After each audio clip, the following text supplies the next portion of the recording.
mbili sijalala, sijakula, nina stresi.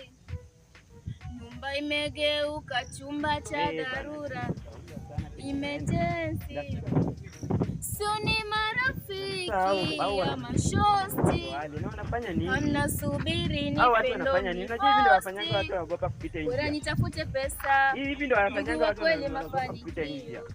Watu feki, staki marafiki, siwataki. Hebu kuja. Nini? Please imagine, huyu vile unamuona hivi alikufa. Alikufa alafu akabaki kwa kiwete. Tafadhali tusaidie, tuacha 5 bob. Tusaidie tu. Na nyanya? Mtampea nyanya kama? Please, kama uko tuna pesa hata 5, 10, 20 tunachukua. Alikufa na mbona mjamzika? Tafadhali tusaidie tu aki. Ni kiwete. Sasa fanya hivi. Atakuwa kilimwangukia. Mweke tu hapo kwa nguo. Ama mtanyang'anya tena mwenyewe. Asante. Wacha hata nikupee hiyo chukue. Asante, asante. Asante kabisa. Twende.